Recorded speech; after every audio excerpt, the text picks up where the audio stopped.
This is 911. Do you have an emergency? Today on Rescue 911, a boy's best friend. What do you mean the puppy went down the pipe, son? A family's desperate cry for help. We were like her last resort. Brings rescue workers out in force. I thought the puppy was gonna die. Plus, innocent games turned deadly. Go get help! Quick! My only prayer was then that the help would arrive before it was too late. On Rescue 911.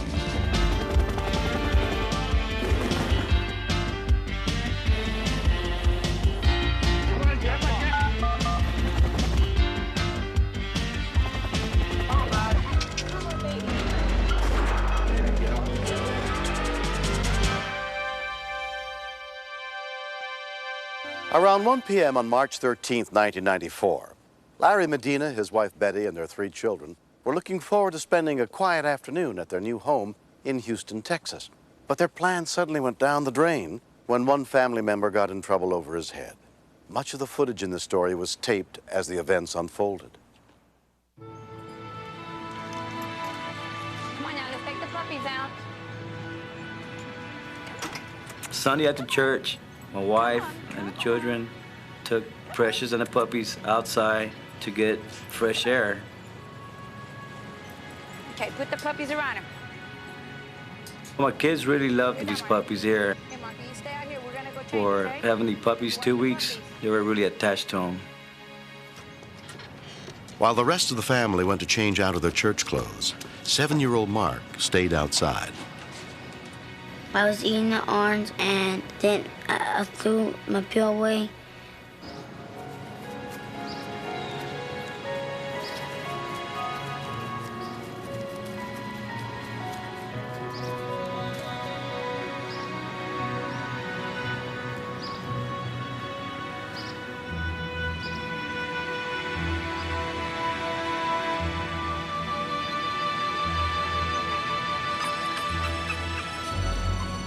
I saw the little tail went in the pipe. Then I tried to reach for it.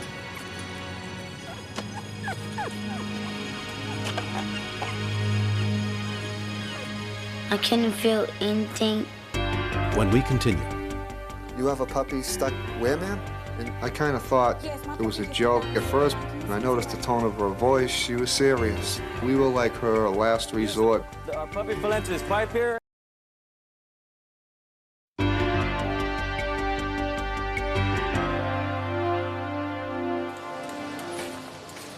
around 2 in the afternoon, members of the SPCA rescue unit, including Michelle Rian, got to the scene.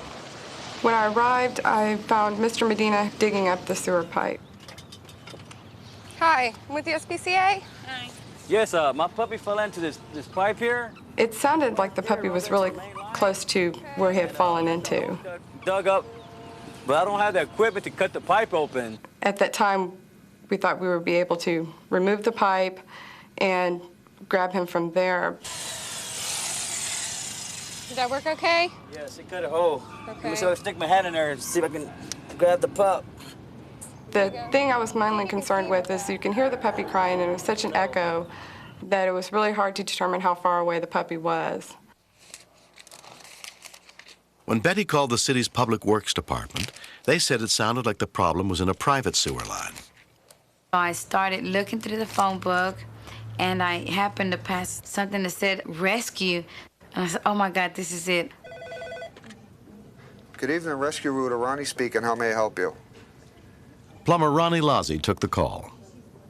You have a puppy stuck where, ma'am? I kind of thought it was a joke at first.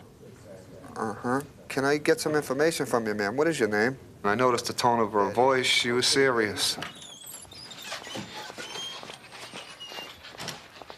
She called everybody else she could call. We were like her last resort. By the time the plumbers got to the Medina's house around 8, the puppy had been trapped in the sewer pipe for more than 7 hours. And it runs into this main line. We put a hole in it. I seen Betty Medina's daughter. She was crying. She loved this little puppy. That took its effect on me because I love kids. So I told the guy I was with, let's see if we can find him on the sewer camera. Jimmy, you want to pass me that reel? It's an infrared head on the reel. And we have a regular TV monitor that we hook it up to. Basically, we can see for any broken pipes, root damage to pipes. See the monitor? Or in this case, a dog. Looks like I'm coming up to the city drop where it drops into the city main. After going out 20 to 30 feet, we finally came up to him. I'm coming up to the puppy. There he is right there. There he is. He's kicking. There's a bunch of debris in there, like some leaves, and he looks like he's hanging on to a stick. All right, there's his head right there. That debris he was clinging on to was saving him from dropping into that city main, but we couldn't tell exactly where he was. I got in. He looks like he's somewhere out in the middle of the street somewhere. The dog was in the city's line, so it was their responsibility to dig the street. The Deputy Assistant Director of the city's Public Works Department, Max Allen, arrived to see what they could do. They could hear the puppy, but didn't know where he was. In discussing it with Ronnie, he indicated that they had a radio transmitter that they could bring and attach to the TV camera and pinpoint the location.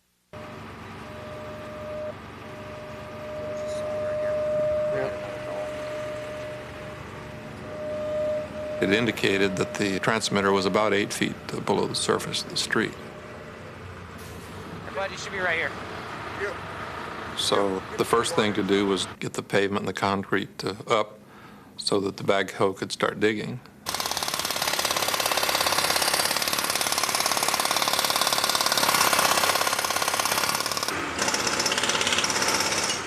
We were waiting for the city to dig the street, and we didn't want to lose the dog before that point. Sewer lines contain a lot of deadly gases, so we have a device that pumps air down into the line.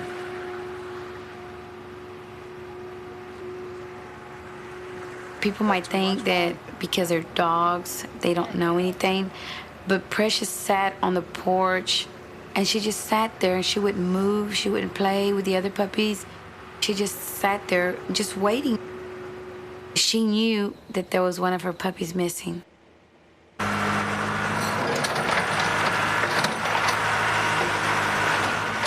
A 9-ton backhoe was brought in to dig through the layers under the street. Eldridge Walker was the operator. When I looked at first at the monitor they had in the line, you could see the top of the pipe was kind of eroded. So my basic idea was to try to dig on the side of it and then let them do the rest with the shovel, because if I touched the top of the pipe with the backhoe, it was over.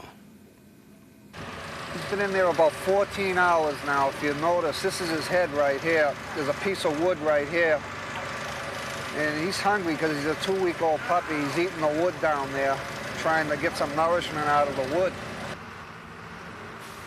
I was scared because I thought the puppy was going to the main sewer line because we couldn't dig fast enough.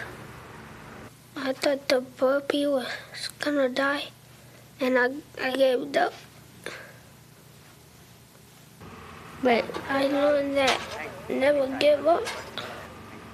Don't worry. Jimmy, grab your ball peen. Your hand light. Whatever on top of the truck. Just help you. Yeah. Al, yo.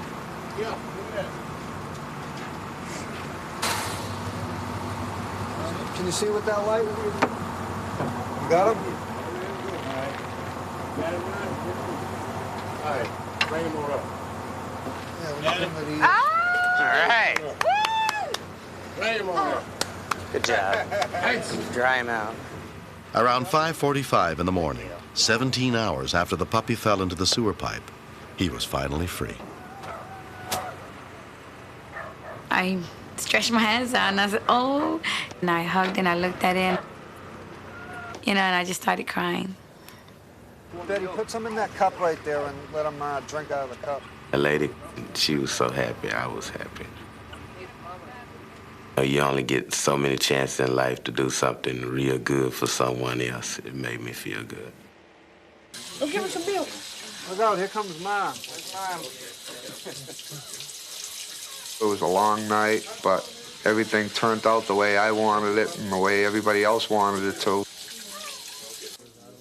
I was just saying, thank God it's alive. Job well done. Let's go home. How you doing? All right, little fella. We got you. When the puppy went down the sewer line, he had no name. But when he came up, I had already decided that his name was going to be Rescue Rooter. So for short, we called him Rooter. Oh, here comes Robert. He's got Rooter with him. Come on, Precious. Ah, Precious. The Medina family found a home for their adventurous puppy with one of the plumbing company's employees. We haven't seen Rooter over a month. And when they saw one another, they just bonded together. Come here, Precious. Come here, Rooter. What I learned from all this is when we let the puppies out to make sure they can't go under the house and make sure that cap's on the pipe so they won't go in the pipe. And it's only been less than 2 months. Look at her. I gave all 3 companies credit for saving a puppy. And I didn't know how to thank them just by shaking all the employees' hand, giving them a hug, and just thanking them. A great job they did all together. She's so pretty. Next. Chris was tying his shoe, and I threw one more rock.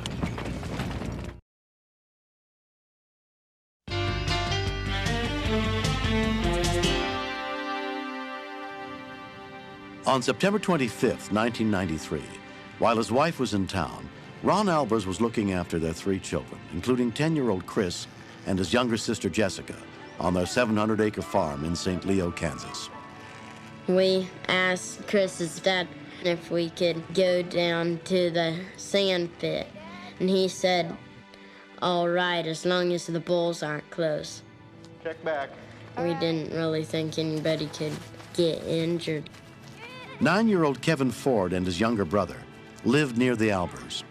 Me, Aaron, and Chris have always been best friends, and we're best friends with Jessica, who is Chris's sister. Come on, Jessica. Chris, I do love him, but sometimes he's not very nice to me, but sometimes he's nice to me. Then when I be nice to him, he's not nice to me.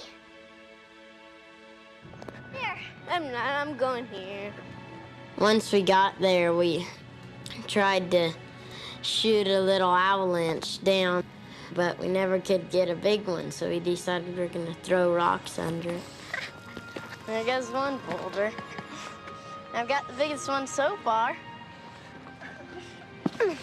After we got about 5 inches in, we decided we were going to use our hands and dig like little tunnels under them. It's wet. Guys, watch out. Some of it's breaking off. There's sand coming right out from under the hill. Better watch out. Talk about an avalanche, that just keeps falling. Chris was tying his shoe. China to string. I threw one more rock. Got it.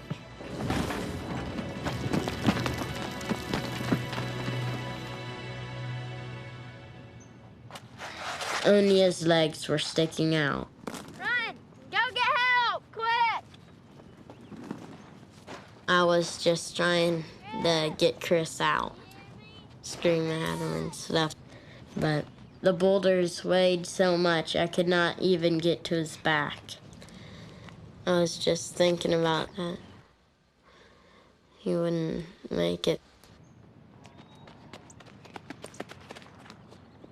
I thought that he was going to die. And then me and Aaron ran through the pasture, and then we told Dad. Aaron said Chris is hurt bad. I did think of the sand caving off. And when I was thinking of that, I was thinking of smothering. And it was up against seconds. Chris and I were especially close. Are you okay? Chris, are you okay? When I ran up there, I pinched his leg, hoping that he'd kick back, but there was no response. And I knew then he was probably unconscious or probably worse. Go back and get help, quick. Get some EMS, please. I quickly checked for a pulse, and I thought I had a faint one, but I knew he wasn't breathing. I did do rescue breathing. I was pretty rusty on this, but I'd just done what any other father would do. Just try to help him all I could and hope it was enough. Come on, Chris. You gotta keep breathing. Breathe. I probably gave him 45 seconds of breaths, and he did pull a deep breath, and at that point, I was relieved that he was at least alive. My only prayer was then that the help would arrive, you know, before it was too late. Don't give up now. Within 15 minutes, the first medic unit got to the scene. The volunteers with Cunningham Medical Rescue were led by RN EMT Rogine Yarmer. The first thing that I saw was Chris lying there.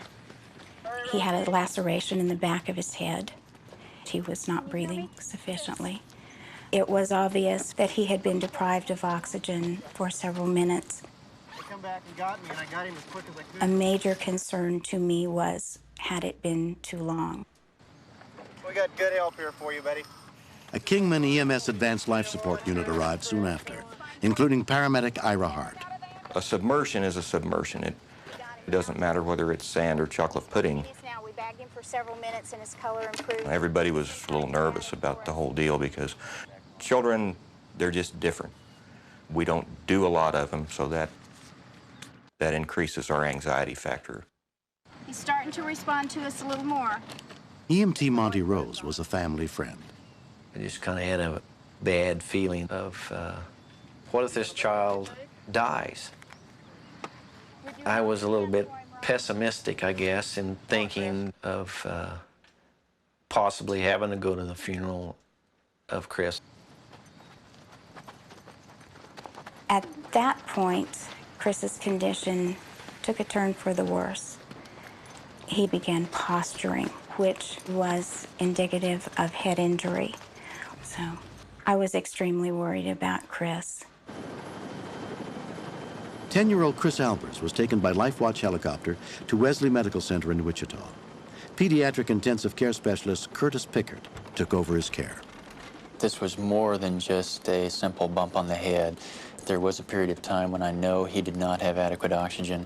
And then on top of that, we know that he did aspirate some sand and dirt into his lungs. And there was a definitive potential that there would be brain injury. Tests revealed that Chris had suffered a skull fracture. When he was transferred to PICU, he was still unresponsive. I have three primary concerns with Chris at this time. The main message we had to give to the parents initially was that there would be a period of waiting. And as tough as it is, we don't control the future. We try to influence it with our interventions. Chris's mom, Martha Albers, joined her husband as soon as she heard what had happened. My kids are so important to me. You know, that's my worst fear in life, that something would happen to my kids. It kept running through my mind what a terrible mother I am. Why wasn't I home with them? Martha and Ron waited all night at the hospital. They came in and they got me and they said, "We think you should come in." They said, "Chris is starting to stir." And it wasn't like on TV at all. He didn't just instantly sit up and say, "Hi, Mom." He was clear back to being a baby. You know, he pulled himself up in a fetal position. At one point, he sucked his thumb. He just wasn't Chris, but he was awake. I wonder if he recognizes anything. At first, I didn't know why I was there, but then after Mom had told me time and time again, I finally got the idea that I had the accident. Chris underwent 7 months of intense therapy to relearn everything he once could do. Though his speech and memory are still somewhat affected, he is expected to completely recover. Every day, I was longing to go home because I was getting tired of doing my therapies. They're getting old. Looks like they were pretty hungry, Chris. His recovery has been dramatic. It was absolutely necessary that Chris not undergo the lack of breathing for any longer than he did. And that's where the role of his father comes in, as having been so critical. Right here is where the big one was the last time. Ron saved his life. And that's got to be a mighty tough thing for a father to do. They have to bring him back to life. Okay. We tried to get this class around for a CPR class, and we had like 37 or 38 people sign up for it, which is, in a community of 80 families, that's a pretty good batting average. A person never thinks you'll probably ever need it, or if you do, you think it may be not that crucial, but this was a time that we needed it bad. Get back. Okay, all yours. I'd like to thank my dad. I think he's a great guy, and I'm proud of him.